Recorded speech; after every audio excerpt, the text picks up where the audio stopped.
కూడి వచ్చిన ప్రియ సహోదరి సహోదరులందరికీ మరొకసారి వందనాలు తెలియజేస్తా ఉన్నాను.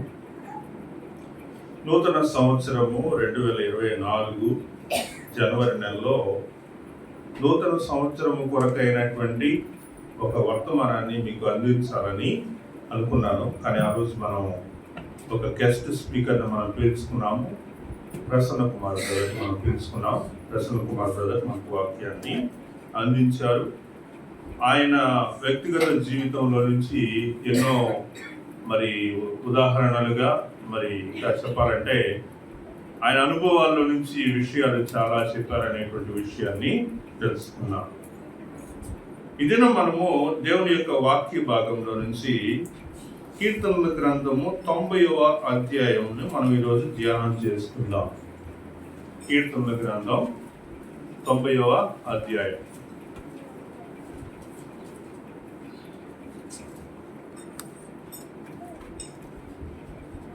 కీర్తనల గ్రంథం 90వ అధ్యాయం దైవజనుడైనటువంటి మోషే చేసినటువంటి ప్రార్థన. కీర్తనలో 150 కీర్తనల్లో మోషే చేసినటువంటి ప్రార్థన.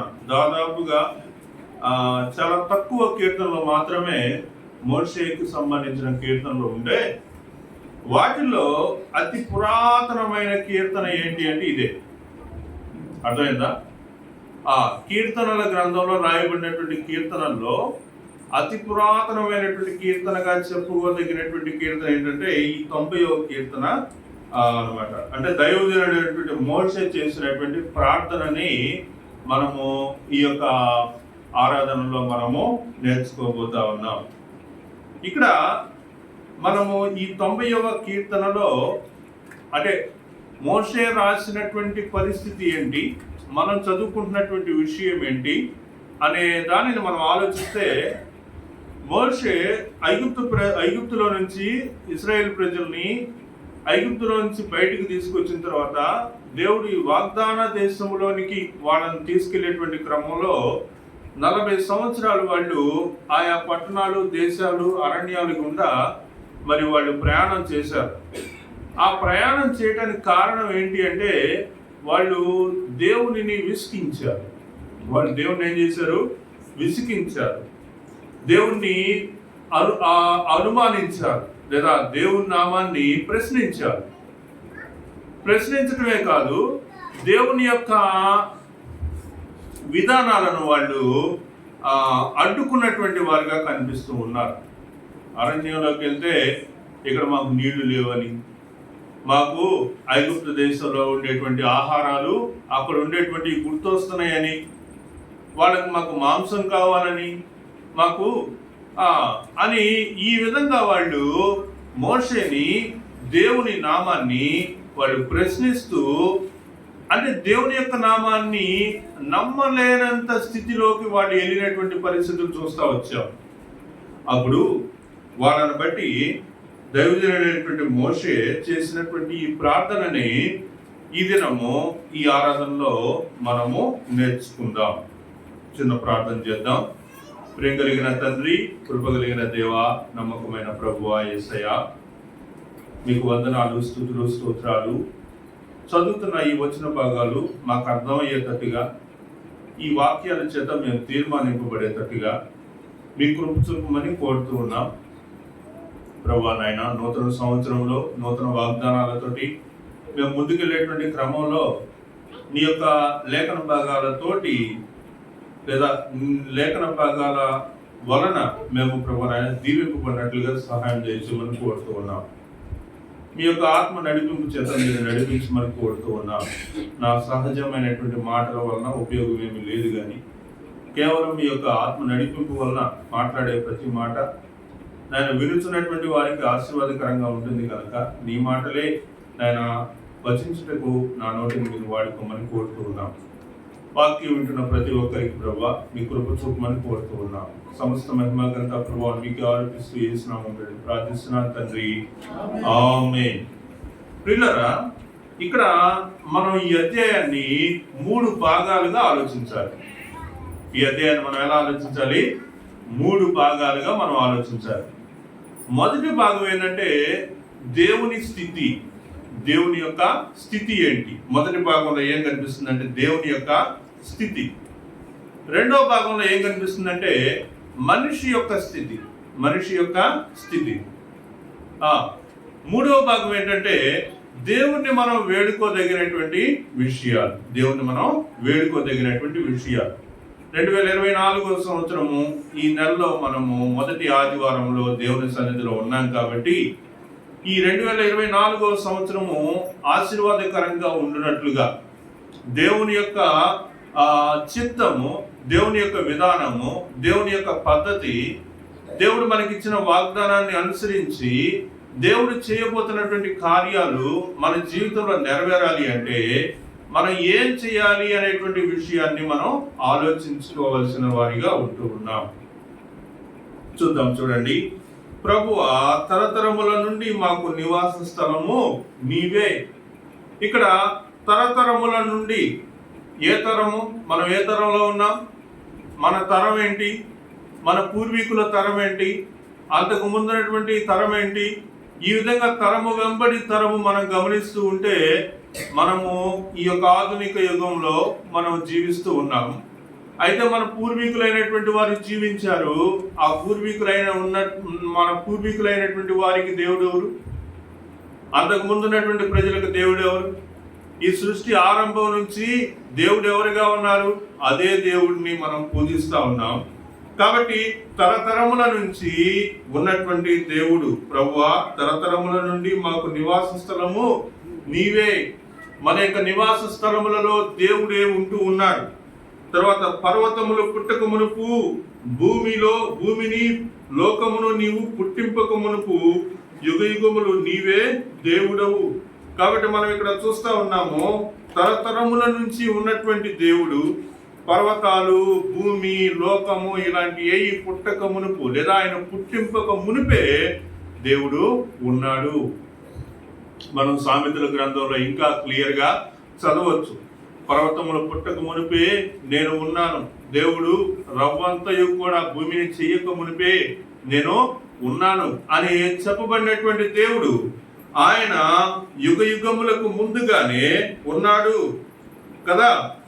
తరతరముల నుండి ఆయనే దేవుడు, యుగయుగాలకు ముందు నుంచి ఆయన ఉన్నవాడు అనేటువంటి విషయాన్ని మనం నేర్చుకుంటా ఉన్నాం. కాబట్టి దేవుని గురించి మనం ఆలోచిస్తే ఆయన ఎప్పుడు పుట్టాడు అంటే డిసెంబర్ 25వ తారీఖున పుట్టాడు అనేటువంటిది సరైనటువంటి అర్థం కాదు, లేదా అవగాహన లేనటువంటి వారు మాత్రమే అలా చెప్తారు. దేవుడు ఎప్పుడు నుంచి ఉన్నాడంటే తరతరాలకు ముందు నుంచే, యుగయుగాలకు ముందు నుంచే, అసలు ఈ భూమి లేక ముందు నుంచే దేవుడు ఉన్నాడు. అయితే దేవుడు ప్రభువుగా అయినటువంటి యేసుక్రీస్తు వారిని ఈ భూలోకములోకి పంపినటువంటి రోజులను అనుసరించి ఒక దినంగా చెప్పినప్పుడు డిసెంబర్ 25 అని మనం అనుకుంటున్నాం. కాబట్టి దేవుడు ప్రపంచంలో చూసినప్పుడు, భూమిలో ఆయన మనిషిగా చూసినప్పుడు డిసెంబర్ 25 అని మనం చెప్పగలుగుతున్నామేమో కానీ నిజంగా దేవుడు ఎప్పటి నుంచి ఉన్నాడంటే యుగయుగాలకు ముందుగానే, తరతరాలకు ముందుగానే, ఈ భూమి కనీసం మట్టి కూడా చెయ్యక ముందే దేవుడు ఉన్నాడు. నేను ఎప్పుడు ఉన్నాను చెప్పండి? నేను ఎప్పుడు ఉన్నానండి? 1980s తర్వాత నేను పుట్టాను. ఎప్పుడు వరకు ఉంటానండి? నా యొక్క ఆయుష్ అంతకాలం అండి. మనిషి యొక్క ఆయుష్ చాలా తక్కువ వయసే. ఆ వయసు అవ్వగానే ఆ మనిషి ఏమవుతాడంటే ఈ లోకాన్ని విడిచి పోతాడు. కాబట్టి మనిషికి స్వల్ప వ్యవధే కానీ దేవునికి యుగయుగాలు తరతరాల ముందు నుంచి కూడా ఆయన జీవిస్తూనే ఉన్నాడు అనే విషయాన్ని మనము గ్రహించాలి. కాబట్టి దేవుని స్థితిగతుల్ని మనం ముందు అర్థం చేసుకోవాలి. దేవుని యొక్క స్థితిగతులు, ఆయన ఎప్పటి నుంచి ఉన్నాడు. కాబట్టి ఇలాంటివన్నీ అట్రిబ్యూట్స్ ఆఫ్ గాడ్ అంటాం మనం. అంటే దేవుని యొక్క గుణగణాలు, ఆయన యొక్క విధానాలు, ఆయన యొక్క పుట్టుపూర్వోత్తరాలు ఏంటి అనేటువంటి విషయాల ముందు మనం తెలుసుకోవాలి. తర్వాత మనము చూస్తే 3వ వచనం చూడండి. నీవు మనుషులను మంటికి మార్చుతున్నావు, నరులారా తిరిగి రండని నీవు సెలవిస్తున్నావు. కాబట్టి ఇక్కడ మనుషులను మంటి నుంచి సృజించాడు, మరలా మంటికి మారుస్తున్నాడు. ఒక వచనం చదువుదామా? ఆదికాండంలో చూడండి, ఆదికాండము 3వ అధ్యాయము 19వ వచనం నుంచి చూస్తే, నీవు నేలకు తిరిగి చేరు వరకు నీ ముఖపు చెమట కాచి ఆహారము తిందువు, ఏలయనగా నేల నుండి నీవు తీయబడితివి, నీవు మన్నే గనక తిరిగి మన్నైపోదు అని చెప్పాను. కాబట్టి దేవుడు మనిషిని ఎలా తయారు చేశాడు? మట్టి ద్వారా చేశాడు. మట్టిలో నుంచి ఆయన బయటికి తీశాడు. మట్టిని ముద్దగా చేసి ఆ మట్టితోటి మనిషి యొక్క రూపమును లేదా తన యొక్క రూపము ద్వారా మనిషిని చేసి వాని యొక్క నాసికారంధ్రంలో జీవవాయువుని ఊదినప్పుడు మనిషి ఏమయ్యాడు? జీవాత్మ అయ్యాడు. ప్రియులరా, మన యొక్క జీవితం అంతే. మనల్ని దేవుడు దేంతో తయారు చేశాడు? మట్టితో తయారు చేశాడు. మనం మట్టి నుంచి తేబడ్డాం కాబట్టి మనం మరలా ఎక్కడికి వెళ్తామో మట్టిలోకే వెళ్తాము. కాబట్టి ఇక్కడ మనం కీర్తన గ్రంథం 90లో చూస్తా ఉన్నాం. చూడండి, నీవు మనుషులను మంటికి మార్చుతున్నావు, నరులారా తిరిగి రండి అని నీవు సెలవిస్తున్నావు. నరులారా తిరిగి రండి అంటే అర్థం ఏంటి? మంటికి మార్చబడ్డాడు అని అర్థం కదా. కాబట్టి దేవుడు ఈ భూలోకంలో ఉండేటువంటి మనుషుల్ని మీరు తిరిగి రండి అన్నాడంటే, ఏదైనా ఒక వ్యక్తిని చూసి నువ్వు తిరిగిరా అంటే ఆ వ్యక్తి మంటికి మార్చబడతాడు. మా తాతగారు అలానే మంటికి మార్చబడ్డాడు. మా నాయనమ్మ, మా అమ్మమ్మ, మా తాతయ్య, చివరికి మా నాన్నగారు కూడా మంటికి మార్చబడినటువంటి వాడే అయ్యాడు. కాబట్టి మా నాన్నగారే కాదు, మన యొక్క జీవిత దినాలు ముగించబడినప్పుడు మనం కూడా ఏమవుతామో మంటికి మార్చబడతాము. కాబట్టి నరులారా తిరిగి రండి అంటాడు దేవుడు.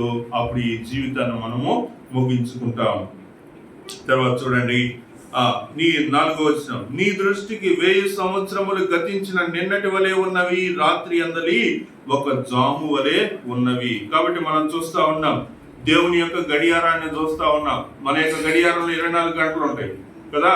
ఆయన యొక్క గడియారంలో ఆయనకు ఒక రోజులో మనకి ఎన్ని గంటలు ఉంటాయండి? మనకి 24 గంటలు ఉంటాయి. దేవుడికి ఒక రోజు అంటే ఎన్ని సంవత్సరాలు తెలుసా? మనిషికి ఎన్ని సంవత్సరాలు? 1000 సంవత్సరాలు. బైబిల్లో ఎక్కువ సంవత్సరాలు జీవించిన వ్యక్తి ఎవరు చెప్పండి? మెతూషెల 969 సంవత్సరాలు జీవించాడంటే దేవుని దృష్టిలో ఫుల్గా ఒకరోజు జీవించాడు. దేవుని యొక్క గడియారంలో లేదా దేవుని యొక్క కాలమానంగా చెప్తే, ఈ వాక్య ప్రకారంగా మనం చెప్తే మెతూషెల ఎన్ని రోజులు జీవించాడు? దేవుని యొక్క గడియారంలో, దేవుని యొక్క క్యాలెండర్లో మెతూషెల ఎన్ని రోజులు? ఒక ఫుల్ డే కూడా కాదు. మరి మనం ఎంతసేపు దేవుని కళ్ళ ఎదురుగా మన జీవితం? కాబట్టి వాక్యంలో మనం చూస్తా ఉన్నాం. చూడండి, ఏమన్నదంటే, మా ఆయుష్ కాలం 70 సంవత్సరములు, అధిక బలం ఉన్న ఎడల 80 సంవత్సరములు. కాబట్టి అందుకే ఇక్కడ వాక్యంలో ఏమన్నాడంటే, రాత్రి అందలి ఒక జాము వలెనున్నది. మనిషి యొక్క జీవితం ఎంతండి? రాత్రి అందు ఒక జాము. ఎన్ని జాములు ఉంటాయండి? 4 జాములు ఉంటాయా? ఏం జాములు అయ్యి? కాలాలు ఉంటాయి, 4 కాలాలు కదా. ఉదయకాలం, మధ్యాహ్న కాలము, సాయంకాలము, రాత్రి కాలం కదా. ఉదయకాలము, మధ్యాహ్నము, సాయంకాలము, చీకటి వేళలు, చింత లేదు, చీకు లేదు, బాధ లేదు, భయము లేదు, యేసు ఉన్నాడు, నాలో యేసు ఉన్నాడు, లోకమునకు వెలుగైన ఆ యేసే దారి చూపును. ఓకే, సండే స్కూల్ పాట ఎప్పుడు మా చిన్నతనంలో నేర్పించిన పాట. కాబట్టి సండే స్కూల్కి వెళ్ళటం వల్ల అది ఉపయోగం. మిగతా వాళ్ళు ఎవరు నాతో కలిసి పాడలేదంటే అర్థం ఏంటి?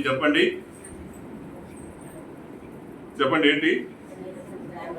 సండే స్కూల్లో మనం ఎక్కువ కాలం లేం కాబట్టి సండే స్కూల్కి రెగ్యులర్గా వెళ్ళే వాళ్ళు అయితే గ్యారెంటీగా పాటలన్నీ నేర్చుకొని పాడతారు.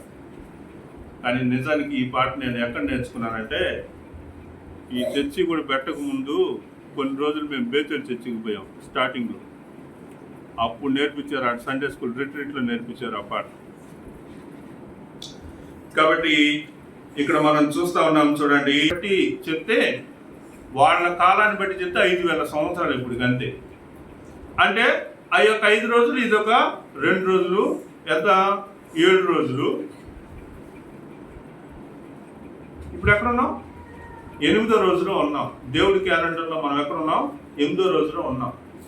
కాలం ముగించబడింది, వారం రోజులు అయిపోయింది, ఇంకా ప్రభు వచ్చేదానికి కాలం దగ్గర పడిందని అందరూ చెప్తున్నారు. అంతే అనమాట, దీన్ని బట్టి. కాబట్టి ప్రియులరా, నేను ఫ్యూచర్ గురించి, కాలాల గురించి, సమయాల గురించి పెద్దగా తెలిసినవాడిని కాదు. వాక్య ప్రకారంగా మనం అది వివేచించాల్సినటువంటి అవసరం కూడా మనకు లేదు. ఎందుకంటే దేవుని యొక్క రాకడ గురించినటువంటి కాలగతులు ఆయన యొక్క ఆయనకు మాత్రమే తెలుసు, కానీ మనం ఎవరు దాని గురించి ఆలోచించే దానికి అవకాశం లేదు. సరే, మంచిది. ఇంకా మనం కనుక చూద్దాం చూడండి. ఇంకా వాక్యంలోంచి మనం చూస్తే, రాత్రి అందరి ఒక జాము వలె నున్నది. 5వ వచనం చూడండి. వరద చేతనైనట్టు నీవు వారిని పారగొట్టి వేయగా వారు నిద్రింతురు. వరద వచ్చినప్పుడు వరద ఏం చేస్తుందంటే, ఎక్కడెక్కడ ఉన్నటువంటి మట్టిని, తర్వాత అన్నిటిని ఏం చేస్తుంది?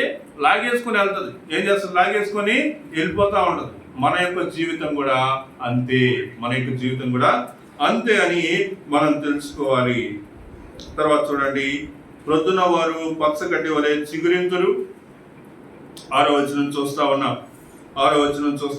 ప్రొద్దున అది మొలచి చిగురించును. మన జీవితం చూడండి అమ్మా, ప్రొద్దున అది మొలచి చిగురించును. తర్వాత ఏమవుతుంది? సాయంకాలం అది కోయబడి వాడబోరును.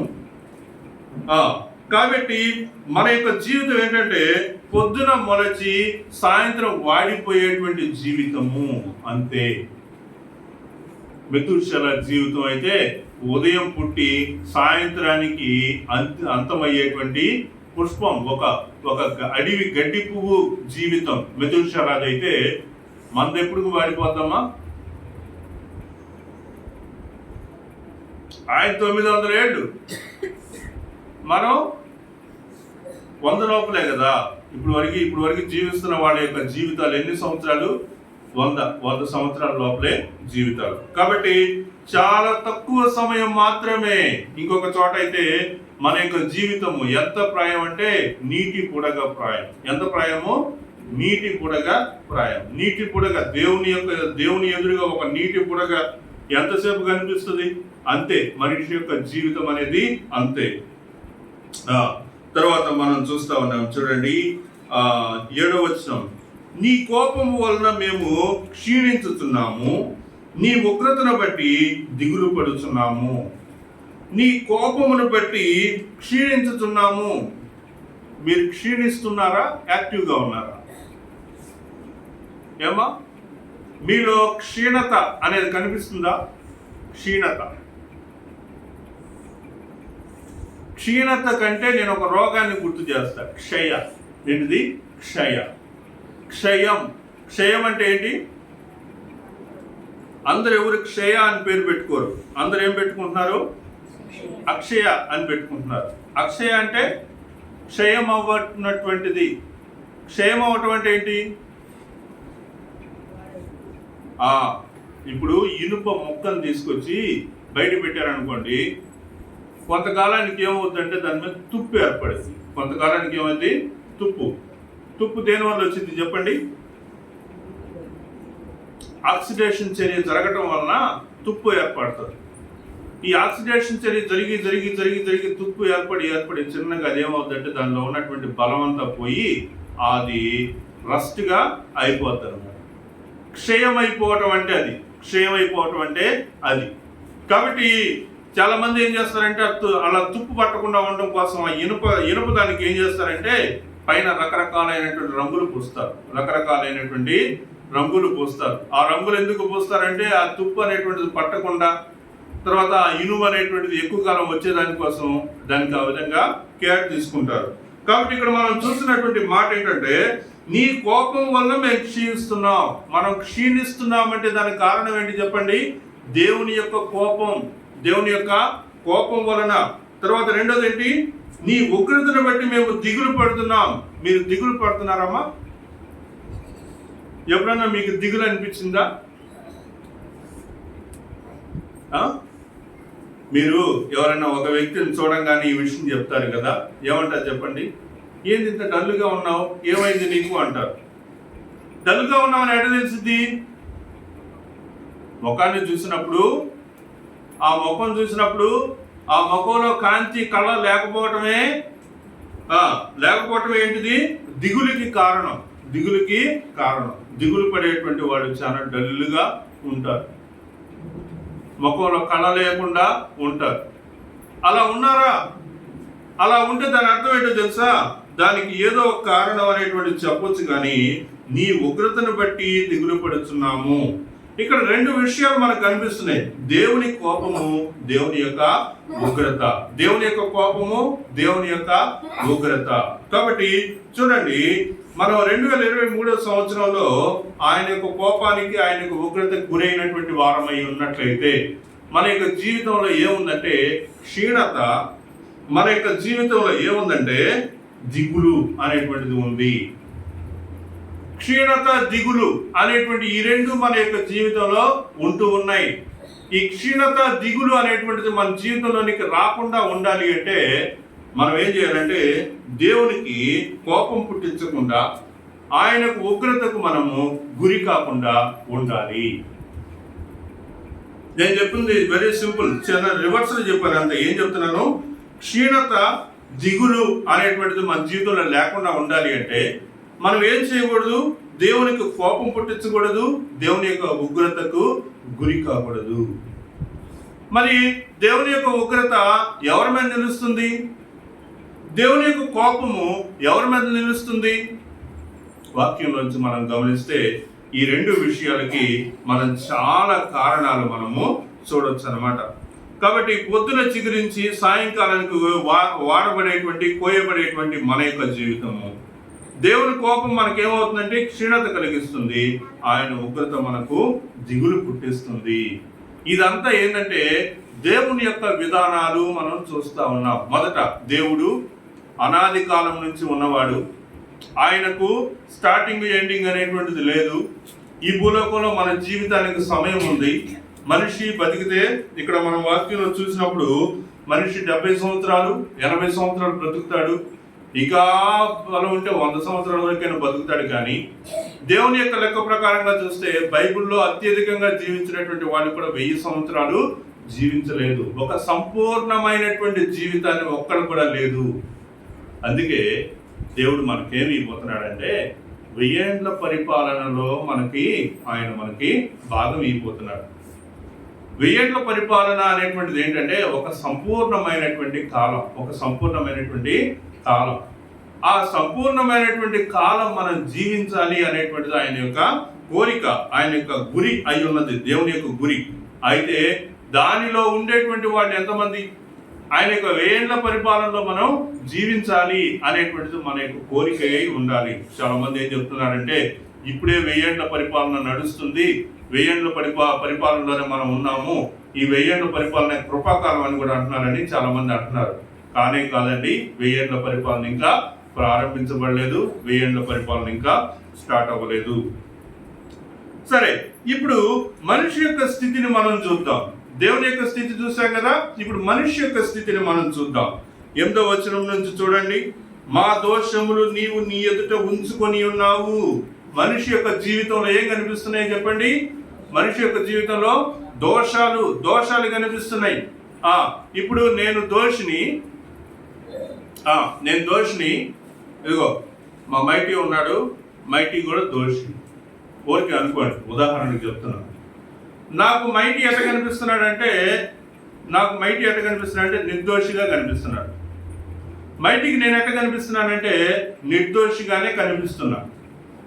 అర్థమైందా? ఎందుకని? నేను మనిషినే, మైటీ కూడా మనిషే. కాబట్టి ఇద్దరి దృష్టిలో పాపం అనేటువంటిది కనిపించదు. పాపం అనేది ఎప్పుడు కనిపించదు తెలుసా? అవతల వ్యక్తి నిర్దోషి అయితే అప్పుడు పాపం అనేది కనిపించింది. అవతల వ్యక్తి నిర్దోషి కాకుండా ఉంటే పాపం అనేది కనిపించదు. కాబట్టి ఆయన ప్రభువారు దేవుడు ఆయన నిర్దోషి, ఆయనలో పాపం లేదు. ఆయనలో పాపం లేదు. నన్ను చూసినప్పుడు నాలో ఆయనకేం కనిపిస్తుంది? పాపం కనిపిస్తుంది. కాబట్టి మనిషి యొక్క పరిస్థితి ఏంటి అంటే మనిషి ఎప్పుడు కూడా దోషం చేసినటువంటి వాడు. కాబట్టి మా దోషాలన్నీ కూడా ఆయన ఎదుట ఉంచుకున్నాడు. నన్ను ఎప్పుడు గమనించిన మిత్రాన్ని ఇలా చూస్తే అరే వీళ్ళు ఇంకా పాపం కనిపిస్తుంది అని అనుకుంటాడు దేవుడు. ఎందుకు అనుకుంటాడు? ఎందుకంటే నేను మనిషిని నా యొక్క స్వభావం ఏంటి? బేసిక్గా నాకు ఉన్నటువంటి స్వభావం ఏంటి చెప్పండి? పాపం చేయటం అనేది నా యొక్క స్వభావం. తప్పు చేయటం స్వతహాగా నా పని ఏంటంటే నేను చేసే పని ఏంటో తెలుసా? తప్పు చేయటం. మనిషి యొక్క ఆలోచన, ఆ బుద్ధి అంతా కూడా స్టార్టింగ్ నుంచి ఏంటంటే పాపమే. మనిషి పాపం చేయటమే తెలుసు. పాపమే నా జీవితం, పతనమే నా అంతము, నాకు నరక శిక్ష, నాకు నరక శిక్ష, తగదు నీకు లోక రక్షక, తగదు నీకు లోక రక్షక. కాబట్టి ఆయన లోక రక్షకుడిగా వచ్చినటువంటి ప్రభువు పరిశుద్ధుడు. ఆయనలో పాపం అనేటువంటిది ఏది కనిపించట్లేదు. కానీ నేను మాత్రం దేంతో నిండి ఉన్నానండి? పాపంతో నిండి ఉంటున్నాను. కాబట్టి ఆయన నన్ను చూసినప్పుడు ఏం కనిపిస్తుంది? పాపం కనిపిస్తుంది. మిమ్మల్ని చూసినప్పుడు మీరు ప్రార్థిస్తూ ఉంటారు. ప్రార్థించినప్పుడు మిమ్మల్ని ఆయన దృష్టించినప్పుడు మీ మీద ఆయనకి ఏం కనిపిస్తుంది? పాపం కనిపిస్తుంది. కాబట్టి మనం ఏం చేయాలో తర్వాత మనం నేర్చుకుందాం దాని గురించి. తర్వాత నీ ముఖకాంతిలో నా రహస్య పాపములు కనబడుచున్నవి. కాబట్టి దేవుని యొక్క ముఖ కాంతిలో ఏం కనిపిస్తున్నాయండి? మనుషుని యొక్క రహస్య పాపాలు. కాబట్టి కొన్ని పాపాలు ఎక్స్పోజ్ అవ్వచ్చు. మనం చేసే పాపాలు ప్రజలకు కొన్ని కనిపించవచ్చు. మనం అబద్ధం ఆడుతూ ఉంటే, మనం దొంగతనం చేస్తూ ఉంటే, మనం ఇంకా నీచమైనటువంటి కార్యాలు చేస్తూ ఉంటే ఎక్కువ సార్లు అబద్ధాలు ఆడేటువంటి మన పక్కన వాళ్ళకి అర్థం అవుతూ ఉంటాయి కదా. చీరల గురించి బాగా అర్థం అవుతూ ఉంటాయి. ఎలా అర్థం అవుతుంటాయి? నేను చీర కొంటున్నాను అనుకోండి, నాకు ఒక రేట్ చెప్తారు ఫోన్లోనే, అవతల వాళ్ళకి ఇంకొక రేట్ చెప్తా ఉంటారు. మనం ఆశ్చర్యపోతుంటాం, అదేంటి నాకు 400కే ఇచ్చావు కదా, వాళ్ళకి 600 చెప్తున్నావేంటి అన్నప్పుడు, అంతేలే వాళ్ళకి అంతే చెప్పాలి, నీకెందుకు, నీకు 400 అన్నట్టు అంటూ ఉంటారు. ఒక్క దగ్గర 2 మాటలు మనకు కనిపిస్తూ ఉంటాయి. మళ్ళీ ఆదివారం పనులు తీసుకొని ప్రభువా నన్ను క్షమించమని ప్రార్థన చేస్తూ ఉంటారు.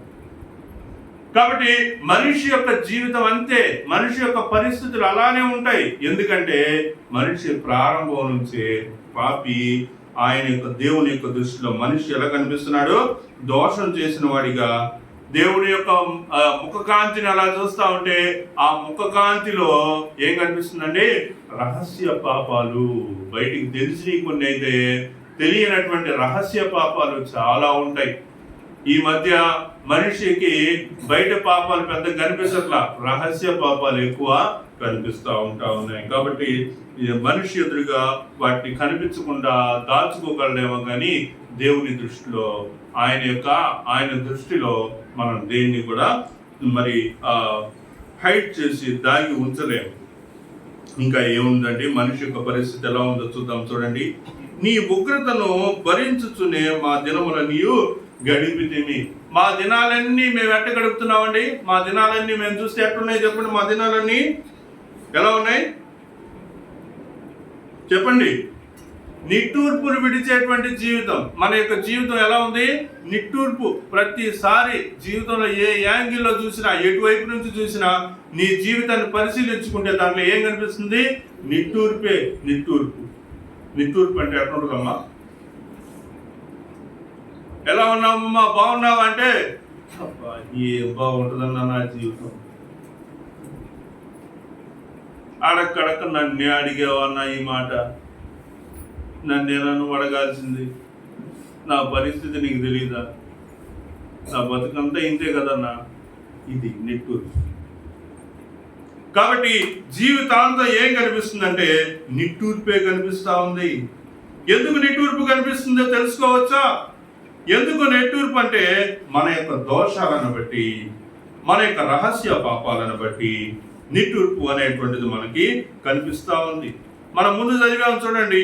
ఏం చదివాము అంటే నీ ఉగ్రతను బట్టి, నీ కోపమును బట్టి, ఆయన యొక్క కోపాన్ని బట్టి, ఉగ్రతను బట్టి మన యొక్క జీవితాల్లో ఏం కనిపిస్తుందంటే నిట్టూర్పు అనేటువంటిది కనిపిస్తా ఉంది. ఒక వచనం చదువుదాం చూడండి. లేవీకాండంలో నుంచి, లేవీకాండము 26వ అధ్యాయంలో నుంచి చూడండి,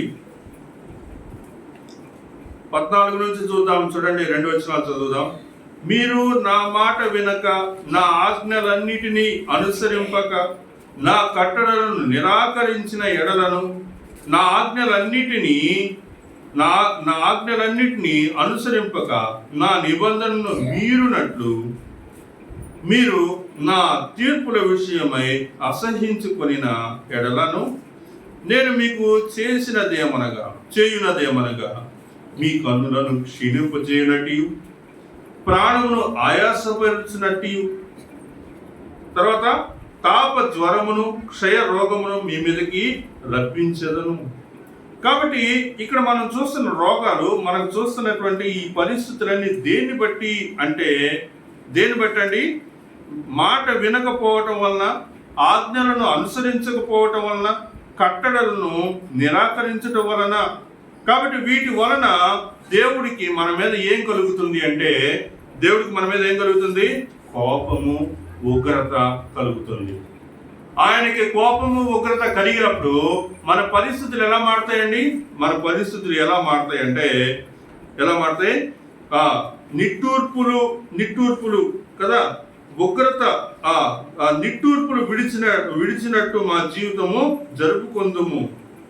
మా ఆయుష్కాలము 70 సంవత్సరములు, అధిక బలమున్న ఎడల 80 సంవత్సరములకును.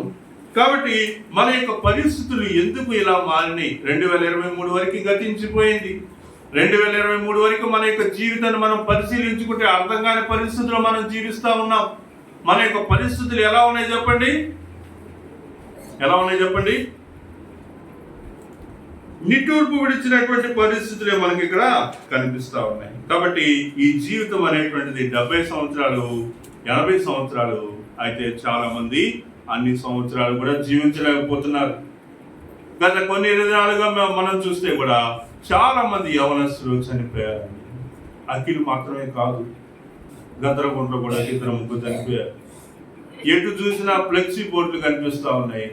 ఏంటంటే 30 సంవత్సరాలు దాటకముందే మరణిస్తున్నటువంటి వాళ్ళ యొక్క డెత్ ఫ్లెక్సీ బోర్డులను చూస్తూ వస్తూ ఉన్నాం. కాబట్టి ఈ జీవితం ఎప్పుడు ముగుస్తుందో మనకు తెలియదు. కాబట్టి మనము సమయం ఉన్నప్పుడే మారు మనసు పొందాలి.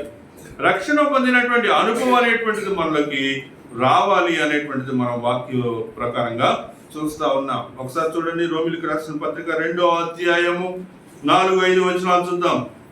దేవుని అనుగ్రహము మారు మనసు పొందుటకు నిన్ను ప్రేరేపించుతున్నదని ఎరుగక, దేవుని యొక్క అనుగ్రహం మారు మనసు పొందుటకు నిన్ను ప్రేరేపించుతున్నదని ఎరుగక, ఆయన అనుగ్రహ ఐశ్వర్యమును సహనమును, అనుగ్రహ ఐశ్వర్యమును, సహనమును, దీర్ఘశాంతమును తృణీకరించుదువా. చూడండి అమ్మా, ఎన్ని సంవత్సరాల నుంచి మీకు వాక్యం వినిపింపబడుతుంది, ఎన్ని సంవత్సరాల నుంచి ఇక్కడ ఆరాధన జరుగుతుంది, ఎన్ని సంవత్సరాల నుంచి మీరు చర్చికి వస్తున్నారు, ఇన్ని సంవత్సరాల నుంచి మీరు దేవుని దగ్గరికి వస్తూ కూడా చూడండి, మీరు నిన్ను ప్రేరేపించుచున్నదని ఎరుగక, మారు మనసు పొందుటకు నిన్ను ప్రేరేపించుచున్నదని ఎరుగక, ఆయన అనుగ్రహ ఐశ్వర్యమును, సహనమును, దీర్ఘశాంతమును తృణీకరించుదువా. ఆయన ఇస్తున్నటువంటి అనుగ్రహ ఐశ్వర్యము, ఆయన నిన్ను దీవిస్తున్నాడు, నీకు మేలు చేస్తున్నాడు, నీ కుటుంబంలో దీవెననిస్తున్నాడు. అయినా కానీ రక్షణ పొందుతావా లేదా అంటే, మారు మనసు పొందుతావా లేదా అంటే, వయసు ఇంకా రాలేదు, చదువుకోవాలి, అది చేయాలి, ఇది చేయాలి, లైఫ్లో సెటిల్ అవ్వాలి, ఇవన్నీ చెప్తా ఉన్నారు. ఈ ప్రాణం ఎప్పుడు పోయిద్దో తెలియనటువంటి పరిస్థితిలో మనం జీవిస్తా ఉన్నాం. ప్రియులారా, దేవుని యొక్క వాక్యాన్ని మనము వినాలి. విన్న తర్వాత మనము తీర్మానించుకోవాలి. నీ కాఠిన్యమును, 5వ వచనం, మార్పు పొందని నీ హృదయమును అనుసరించి ఉగ్రత దినమందు అనగా దేవుని న్యాయమైన తీర్పు బయలుపరచబడు దినమందు నీకు నీవే ఉగ్రతను సమకూర్చుకొంచున్నావు. కాబట్టి ప్రియులారా, సమయం ఉన్నప్పుడు, హెచ్చరించినప్పుడు, దేవుడు మీకు సమయం ఇచ్చినప్పుడు మీరు తప్పకుండా వాక్యాన్ని ఏం చేయాలి? అంగీకరించాలి.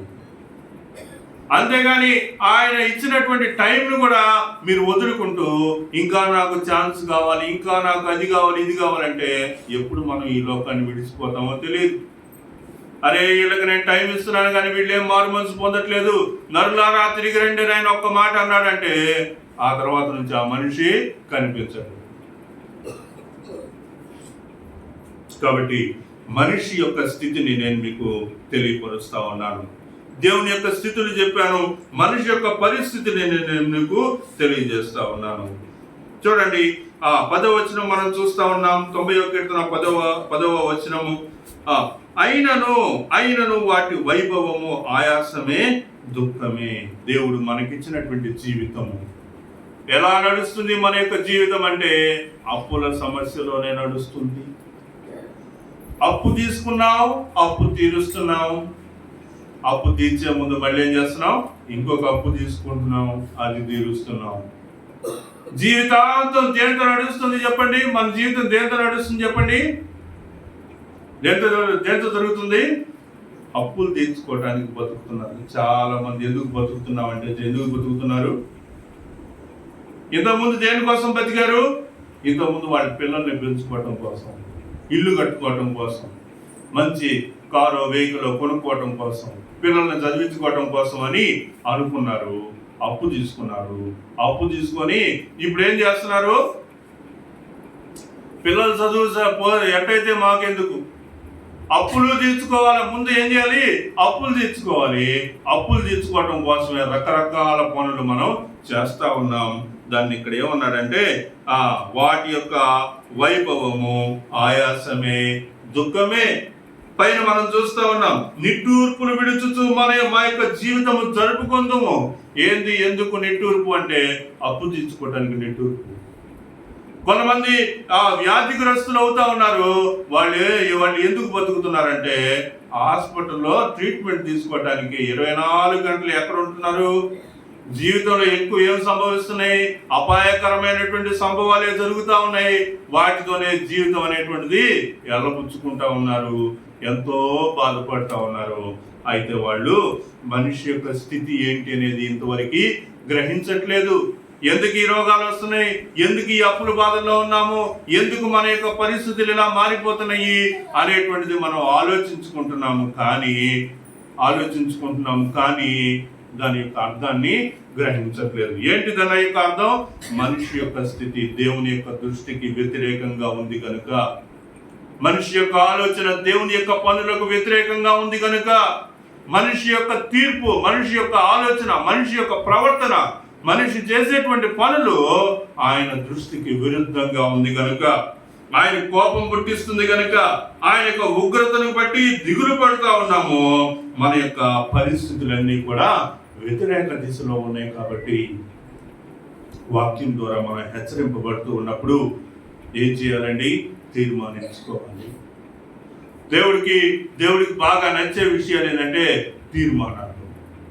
ఇలాంటి పరిస్థితి ఉంది కదా, ఈ పరిస్థితి నుంచి తప్పించబడటానికి తీర్మానం తీసుకుంటున్నాను నేను. అయితే ఆ తీర్మానంలో ఏం చేయాలా? నిలిచి ఉండాలి. ఏముండాలండి? నిలిచి ఉండాలి. నేను తీర్మానించుకుంటే, నేను పలానా పని చేస్తానని ఒప్పుకుంటే, ఆ పని చేసే దాని కొరకు ఏం చేయాలంటే నిలబడాలి. ఆ పనిలో నిలబడాలి.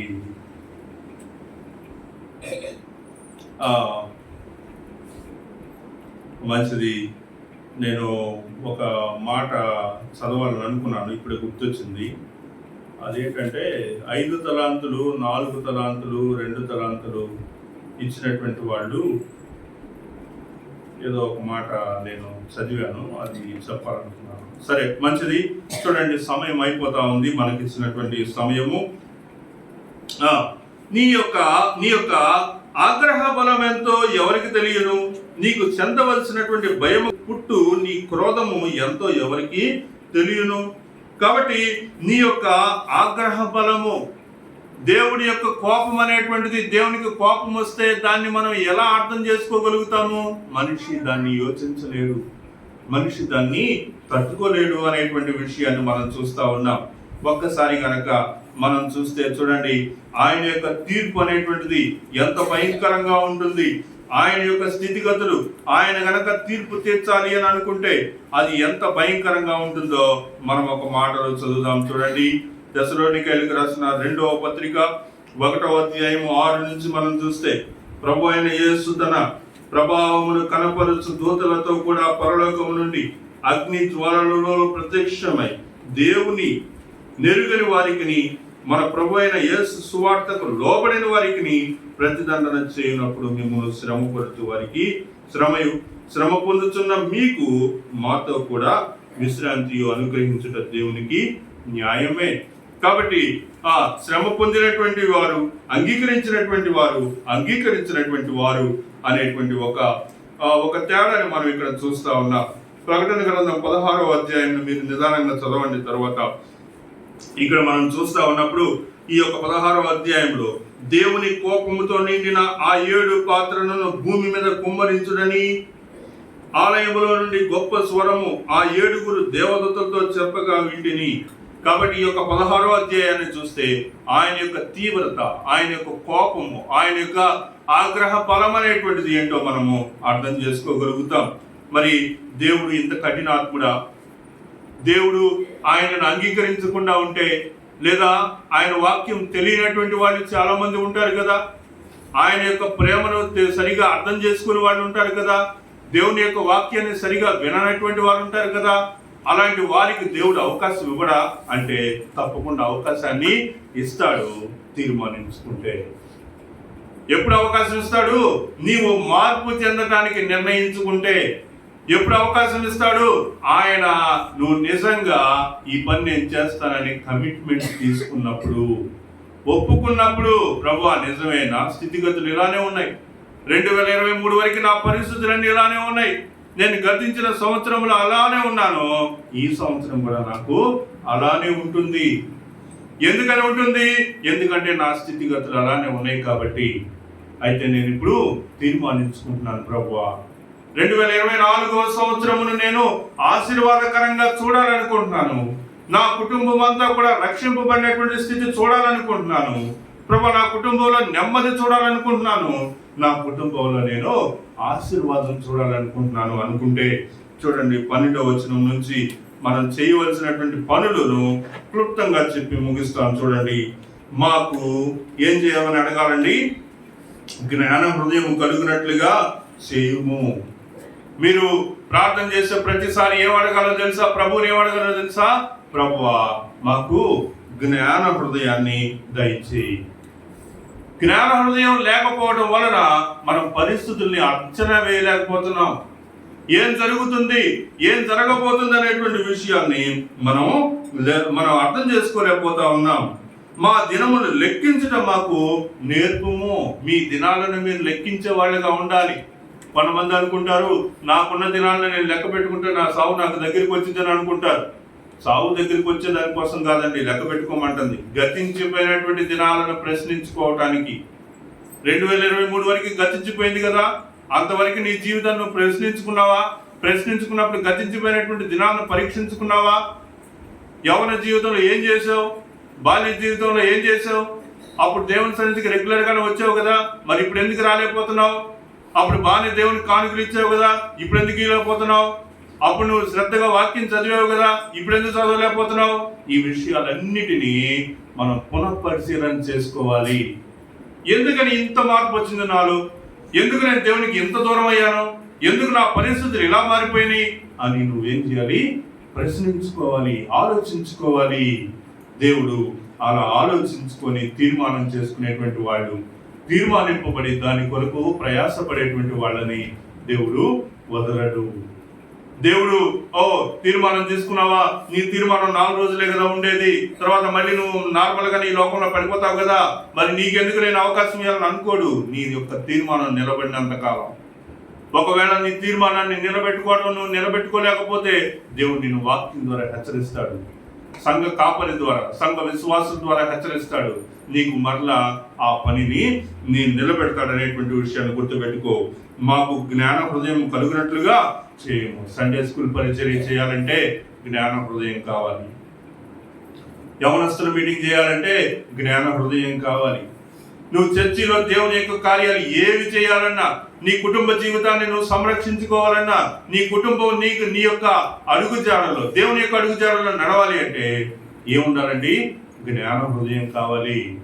గబగబా 4 మాట్లాడేస్తే కుటుంబం సెట్ అవ్వదు. జ్ఞానంగా యోచించుకోవాలి, జ్ఞానంగా మాట్లాడాలి, జ్ఞానంగా పనులు చెయ్యాలి. తర్వాత మా దినములు లెక్కించడం మాకు నేర్పము. యెహోవా తిరుగుము, ఎంతవరకు తిరగకయుందు, నీ సేవకులను చూసి సంతాపపడము. 14వ వచనం, ఉదయమున నీ కృపతో మమ్మును తృప్తిపరచము. ఉదయమున దేవుని యొక్క కృప ఏంటి? ఉదయం మనం దేంతో తృప్తి పొందుతున్నాం చెప్పండి? ఏంటి ఉదయాన్న మన తృప్తి? రాత్రి నా స్టేటస్ ఎంతమంది చూశారు? సాయంత్రం పెట్టి పడుకున్నాను కదా, ఉదయానికి నా స్టేటస్ ఎంతమంది చూశారు? నా ఇన్స్టాగ్రామ్ రీల్ ఎంతమంది చూశారు? ఎంతమంది లైక్ చేశారు? తర్వాత ఈరోజు టిఫిన్ ఏం చేసాం? రోజు ఇడ్లీ దోశ తిని బోరు కొడతా ఉంది. ఈరోజు ఏదన్నా కొత్తగా ఏదన్నా తిందామా? లేకపోతే ఈరోజు న్యూస్లో ఏముంది, ఏ పార్టీ గెలవబోతుంది, ఇంక ఇయ్యే జీవితాంతం కూడా ఇయ్యే. కానీ ఇక్కడ ఏమంటున్నాడు? ఉదయమున నీ కృపతో మమ్మును తృప్తిపరచుము. దేవుని యొక్క కృప మనకేం చేస్తుందంటే తృప్తినిస్తుంది. మీరు ప్రార్థన చేసేటప్పుడు ఈ సంవత్సరం అంతా ఏం చేయాలి? ప్రభువా మాకు జ్ఞాన హృదయాన్ని దయచేయి, మా దినాలను మేము లెక్కించే భాగ్యం దయచేయి. తర్వాత ఉదయమున నీ కృపతో మమ్మను తృప్తిపరచండి, అప్పుడు మేము మా దినములని ఉత్సహించి సంతోషించేద్దాము. కాబట్టి దేవుని యొక్క కృప ఉంటేనే ఏమవుతాము? మన యొక్క జీవిత దినాలన్నీ కూడా ఉత్సహించి సంతోషిస్తాము. కింద మనం చూసాం కదా, మా దినములన్నీ ఎలా గడుస్తున్నాయండి? నిట్టూర్పులు విడుచుతూ మా జీవిత కాలము జరుపుకుందాము. మా యొక్క జీవిత దినాలు ఎలా గడుస్తున్నాయి? నిట్టూర్పులతోనే గడుస్తూ ఉన్నాయి. ఎందుకని గడుస్తున్నాయి? ఆయన యొక్క కృప మనలో లేదు గనక, ఆయన యొక్క జ్ఞాన హృదయం మనలో లేదు గనక, ఆ జ్ఞాన హృదయం మనలో లేదు గనక మన యొక్క జీవితము నిట్టూర్పులతోనే, ఏడుపుతోనే, బాధతోనే, అవమానాలతోనే, ఇబ్బందికరమైనటువంటి పరిస్థితులతోనే మన యొక్క జీవితం సాగుతూ ఉంది. కనుక ఉదయమున నీ కృపతో మమ్మను తృప్తిపరచము. ఉదయాన్నే కృప ఏంటి? ఉదయాన్నే కృప దేవుని యొక్క వాక్యం. ప్రార్థన 2023లో జరిగినట్టుగా కాకుండా 2024లో చూడండి ఎంతమంది మీ కుటుంబాల్లో ఫ్యామిలీ ప్రేయర్ పెట్టుకుంటున్నారు? ఎంతమంది కుటుంబాల్లో ఫ్యామిలీ ప్రేయర్ జరుగుతుంది? 1, మా కుటుంబంలో 2, ఇంకా మన ఇద్దరు ఒకటే కదా, ఇంకా 2. ఓకే, ఇప్పుడు మూడో ప్రశ్న, ఎంతమంది వ్యక్తిగతంగా ప్రార్థన చేసుకుంటున్నారు? నిద్ర లేవగానే వ్యక్తిగత ప్రార్థన, వ్యక్తిగత వాక్య ధ్యానం, నిద్ర లేవగానే ప్రార్థన చేసుకోవడం, వాక్యం చదువుకోవడం. నేనైతే 3 చేయాలి తెలుసా మీకు? ఉదయాన్నే 3 వాక్య ధ్యానాలు, 3 ప్రార్థనలు చేయాలి. ఉదయాన్నే చర్చిలో 1 అధ్యాయం చదివి ప్రార్థన చేయాలి. ఇంట్లో ఫ్యామిలీ ప్రేయర్లో అందరం కలిసి 1 అధ్యాయం చదివి ఎవరో ఒకరు ప్రార్థన చేయాలి.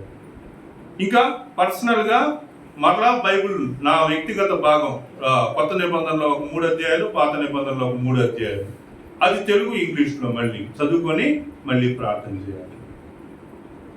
ఇలా ఉండాలి దినచర్య. అంటే నాలాగున్నమని కాదు, మీ యొక్క వ్యక్తిగత జీవితంలో వాక్యం చదవటం, ప్రార్థన చేయటం ఉండాలి. రెండోది ప్రాముఖ్యమైనటువంటిది ఏంటంటే ఫ్యామిలీ ప్రేయర్ జరగాలి, కుటుంబ ప్రార్థన జరగాలి. కుటుంబ ప్రార్థన జరగకపోతే ఆ కుటుంబంలో నువ్వు దేవుని కృపను పొందినటువంటి దాన్ని అవుతావు, కానీ మీ ఇంట్లో వేరే వాళ్ళు, ఇంకా కుమారులు కుమార్తెలు, మీ హస్బెండ్ లేకపోతే మీ వైఫ్, వాళ్ళు ప్రభువుని ఎరిగిన వాళ్ళు కాకపోతే, ఎరిగిన వాళ్ళైనా ప్రభువుతోటి అనుసంధానించబడినటువంటి వాళ్ళు కాకపోతే, కృప పొందిన వాళ్ళు కాకపోతే గొడవలు అనేటువంటి స్టార్ట్ అవుతాయి. కాబట్టి చాలా మంది కుటుంబంలో కుటుంబ ప్రార్థన పెట్టుకోకుండా ఉన్న కారణం ఇది తెలుసా? ఫస్ట్ పెట్టుంటారు, కొన్ని రోజులు పెట్టుంటారు, పెట్టి స్టార్ట్ చేస్తుంటారు. స్టార్ట్ చేసిన తర్వాత గొడవలు స్టార్ట్ అయ్యి ఉంటాయి. స్టార్ట్ అవ్వగానే వాళ్ళు ఒక్క మాట అని ఉంటారు. ఏమంటారు చెప్పండి? ఏను మమ్మీ ప్రార్థన చేసుకుంటావుగా, నువ్వు కూడా ఇట్లా అంటున్నావు ఏంది అంటారు. ఇంకంతే. వెంటనే మనం ఏం చేస్తాం? హర్ట్ అవుతాం. హర్ట్ అయిపోయి సర్లేరా మీ సౌండ్ మీరు చావండి, సర్లేరా మమ్మల్ని క్షమించి మీ పనులు మీరు చూసుకోండి అని మనం తగ్గి మనం వ్యక్తిగతంగా చేసుకుంటా ఉంటాం. అలాగని వాళ్ళు ఏం చేసుకుంటారా? ప్రార్థన చేసుకోరు. కాబట్టి ఒక తల్లిగా తండ్రిగా మీ బాధ్యత, పిల్లలు కూర్చోకపోయినా మీరు కుటుంబ ప్రార్థన పెట్టండి, చేస్తూనే ఉండండి. ఒక నెల కాకపోవచ్చు, కొన్ని రోజుల తర్వాత అయినా వాళ్ళు నిదానంగా కూర్చుంటారు. చివరిగా మనం చూస్తా ఉన్నాం చూడండి, నీవు మమ్మల్ని శ్రమపరిచిన దినము కొలది, మేము కీడు అనుభవించిన ఏండ్ల కొలది మమ్మల్ని సంతోషపరచము. కాబట్టి మేము ఎంత కీడు అనుభవించామో, ఎన్ని కష్టాలు అనుభవించామో, వాటన్నిటి నుంచి మీరు మమ్మల్ని ఏం చేయమంటున్నారు? మమ్మల్ని సంతోషపరచండి. నీ సేవకులకు నీ కార్యము కనబరచుము, వారి కుమారులకు నీ ప్రభావము చూపించుము. మా దేవుడైన యెహోవా ప్రసన్నత మా మీద నిండునుగాక. మా చేతి పనిని మాకు స్థిరపరచుము, మా చేతి పనిని స్థిరపరచుము. ప్రియులరా, ఈ యొక్క అధ్యాయంలో దేవుడు మనతోటి మాట్లాడుతూ ఉన్నాడు. మొదట మనం దేవుని యొక్క స్థితిగతులను అర్థం చేసుకుంటూ ఉన్నాం. తర్వాత మనిషి యొక్క స్థితిగతిని అర్థం చేసుకుంటున్నాం. మనిషి యొక్క స్థితిగతులను బట్టి మనం ఏం ఆలోచిస్తూ ఉన్నామంటే, మనిషి ఎప్పటికీ దేవుడి దగ్గరికి రాలేడు. ఎందుకని? మనిషి తీవ్రంగా ఎప్పుడు చూసినా పాపంతోనే నిండి ఉంటున్నాడు, పాపమే చేస్తున్నాడు, పాపమే మనిషి యొక్క జీవితం అవుతుంది. దేవుడు అవకాశం ఇవ్వకపోతే మన యొక్క జీవితం అంతే. కాబట్టి దేవుడు మనల్ని రక్షించడానికి, మనకంటే ఆయన మనల్ని ఎక్కువగా ప్రేమించి తన ప్రియకుమారుడైనటువంటి ప్రభువుని ఈ భూలోకంలోనికి పంపాడు. ఇన్ని సంవత్సరాల నుంచి 2023 వరకు మీరు విన్నారు. ఇక్కడ యజమానుడు ఏమంటున్నాడు? తోటమాలి ఏమంటున్నాడు? యజమానుడితో ఏం చెప్తున్నాడు? అయ్యా, ఇంకొక సంవత్సరం నువ్వు నాకు టైం ఇయ్యి. ఈ టైంలో నేనేం చేస్తానో దాని యొక్క పాదులు త్రవ్వి దానికి ఎరువు వేస్తాను. ఆ తర్వాత అది ఫలించలేదా నీ ఇష్టం, నువ్వు పెరిగివేయి, నువ్వు నరికివేయి, కానీ ఈ సంవత్సరం మాత్రం సమయం ఇవ్వమని అడుగుతున్నాడు. నేను కూడా ప్రభువుని అదే అడిగా, ప్రభు ఈ ఒక్క సంవత్సరం నాకు సమయం ఇవ్వు. ఇన్ని సంవత్సరాల్లో వాళ్ళు ఫలించారు, కొంతమంది ఫలించలేదు. అయితే ఈ ఫలించినటువంటి వాళ్ళ కోసం నేనేం చేయాలి? వాళ్ళకి నేను వాళ్ళ యొక్క పాదులు త్రవ్వి వాళ్ళకి ఏమేయాలి? ఎరువు వేస్తాను, వేసి అప్పుడు నీ ఎదుట నిలువ పెడతాను. వాళ్ళు అప్పుడు ఫలించుంటే సరే, లేకపోతే ఇంక నీ ఇష్టం ప్రభువా అని చెప్పేసి ప్రార్థన చేస్తా ఉన్నాను. దేవుడు అట్టి కృప మనకు దయచేయను గాక. దేవుడి యొక్క వాక్యాన్ని అనేక వెనుకల్లో ఆశీర్వదించి దీవించును గాక. ఈరోజు ఎన్నో తారీఖమ్మా? ఈ సంవత్సరం నుంచి 7వ తారీఖు, ప్రతి నెల 7వ తారీఖు సంపూర్ణ రాత్రి ప్రార్థన ఉంటుంది చర్చిలో. అంటే ఈరోజు 7వ తారీఖు, ఈరోజు రాత్రి 9 నుంచి 12 దాకా సంపూర్ణ రాత్రి ప్రార్థన ఉంటుంది. ఒక్క ప్రార్థనకు మాత్రమే మైక్ ఉంటుంది. ఎందుకంటే రాత్రి అంతా మైక్ పెట్టకూడదు కాబట్టి 10 వరకే ఉండాలి నిజానికి. అంతవరకు కూడా కాకుండా జస్ట్ ఓ ప్రార్థన, ఓ పాటకే ఉంచుతాము. ఆ తర్వాత రాత్రి అంతా ప్రార్థన జరుగుతూ ఉంటుందని తెలియజేస్తా ఉన్నాం. కుటుంబ సమస్యలు ఉన్నవాళ్ళు, శారీరక బలహీనతలు ఉన్నవాళ్ళు, మీకు ఏ సమస్య ఉన్నా, ఒక నరుడు రాత్రి అంతా పోరాడినప్పుడు ఆ నరుడిని బట్టి నీ పేరేంటి అంటే ఏమన్నాడు? యాకోబు అన్నాడు. అప్పుడు దేవుడు ఏం చెప్పాడు? నీ పేరు ఇక మీదట ఇశ్రాయేలుగా చేస్తున్నానని ఆ రోజు ఆ రాత్రి ఏం చేశాడు? ఆశీర్వదించాడు. దేవుడు ఆశీర్వదించే రాత్రిగా మనం భావించి నమ్మి దేవుని సన్నిధికి వచ్చి మనం ప్రార్థన చేస్తే తప్పకుండా ఈ 2024 సంవత్సరంలో దేవుడు గొప్ప కార్యాలు మన యొక్క కుటుంబంలో చేయాలి. ఏంటి సంపూర్ణ రాత్రి ప్రార్థన? ఏంటి చెప్పండి? ఏంటిదమ్మా? ఎరువు అమ్మా. ఏంటిది? ఎరువు. పాదులతో ఎరువు వేయొద్దు, వేయాలి లేదా? మరి ఎరువు వేయాలంటే మరి పాతి దవ్వాలి కదా. పాతి దవ్వాలంటే మీరు రావాలి కదా. కాబట్టి చూద్దాం, చూసి ఆ ఫలింపు అనేటువంటిది రావాలంటే పాది దవ్వాలి, దాంట్లో ఎరువు వేయాలి. కాబట్టి చూద్దాం, సాయంత్రం 9 నుంచి ఆ పని మనం చేద్దాం. దేవుడు తన యొక్క వాక్యాన్ని మన యొక్క వినికిడి ఆశ్రయించి దీవించగా ప్రార్థన చేసుకుందాం. ప్రేమ కలిగిన తండ్రి, కృప కలిగిన దేవ, నమ్మకమైన ప్రభు యేసే అన్ని పాదాలకు వందనాలు, స్తుతులు స్తోత్రాలు చెల్లిస్తా ఉన్నాను. ప్రజరక్షక నాయన యేసయ్య, ఈ దినము 90వ కీర్తనలో నుంచి దైవజనుడైనటువంటి మోషే చేసిన ప్రార్థనలో నుంచి మేము నేర్చుకుంటున్నటువంటి విషయాలు, గతించినటువంటి 2023 సంవత్సరం వరకు మా జీవిత దినాలు ఎలా గడిచాయి అని ప్రతి ఒక్కరి కుటుంబ జీవితాన్ని ప్రశ్నించుకొని ఆలోచిస్తే అన్ని దుఃఖ దినములుగాను, నిట్టూర్పులతో కూడినటువంటి దినముగాను, నాయన వ్యాధి నొందిన దినములుగాను ప్రభా నాయన అయా యేసయ్య మేము అనుభవిస్తూ వచ్చాం. మేము వాక్యం తెలుసుకోకపోతే 2024, 25, 26 ఇంకా గతి ఉండే అప్కమింగ్ ఇయర్స్ అన్నీ కూడా, వచ్చే సంవత్సరాలన్నీ కూడా అలానే ఉంటాయి. అయితే మీరు మాకు ఒక అవకాశం ఇచ్చారు. ఇదిగో ఈ వాక్యము ద్వారా మీరు మాతో మాట్లాడుతూ ఉన్నారు. మేమందరము తీర్మానింపబడలాగా సహాయం దయచేయండి. నీ వాక్యమునకు మేము ప్రభా నాయన లోబడి వారిగా చేయండి. మీరు మా కుటుంబ జీవితాలను మార్చాలి అంటే, మా కుటుంబాల శాంతి, సమాధానం, నెమ్మది మేము పొందాలి అంటే తప్పనిసరిగా నీ వాక్యాన్ని అంగీకరించి తీరాలి. నాయన యోహాను సువార్తలో నుంచి 15వ అధ్యాయంలో మేము చదువుతా ఉన్నాం. నాకు వేరుగా ఉండి మీరు ఏమి చేయలేరు అని మీరు చెప్తా ఉన్నారు. ఎవరైనా ఫలింపకుంటే ఆ యొక్క తీగలో నుంచి ఆ ఫలింపనటువంటి తీగను తొలగిస్తాడు. ఆ తీగ బయట పారవేయబడుతుంది, మనుషుల చేత తొక్కబడుతుంది, లేదా అటు వాటిని పోగు చేసి వాళ్ళు కాల్చి వేస్తారు. ప్రభా, ఇక్కడ ఫలింపు లేనటువంటి స్థితిని చూస్తూ ఉన్నాం. కాబట్టి మేము ఫలించాలని అనుకుంటున్నాం. ఫలించేటువంటిది మరెక్కువగా ఫలించాలనేటువంటి విషయాన్ని మీరు చెప్తూ ఉన్నారు. కాబట్టి మరెక్కువగా మేము ఫలించడం కొరకు ఈ సంవత్సరాన్ని మేము ఛాలెంజ్గా తీసుకుంటా ఉన్నాం. నేను తీర్మానింపబడినటువంటి వారందరూ దాన్ని కొనసాగించటకు కృప చూపమని కోరుతూ ఉన్నాం. మంచి తీర్మానం తీసుకునేటకు కృప చూపమని కోరుతూ ఉన్నాం.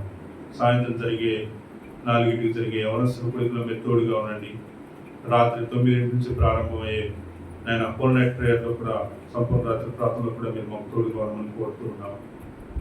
బైబిల్లో వాళ్ళు పొందుకున్న ఆశీర్వాదం మేము ఎందుకు పొందుకోకూడదు ప్రభువా? వాళ్ళు పొందుకున్నారు, మేము కూడా పొందుకోవాలనుకుంటున్నాం. వాళ్ళు ఫలించారు, మేము ఫలించాలనుకుంటున్నాం. నీ మాట వలన మేము ఆస్వాదించబడాలనుకుంటున్నాం.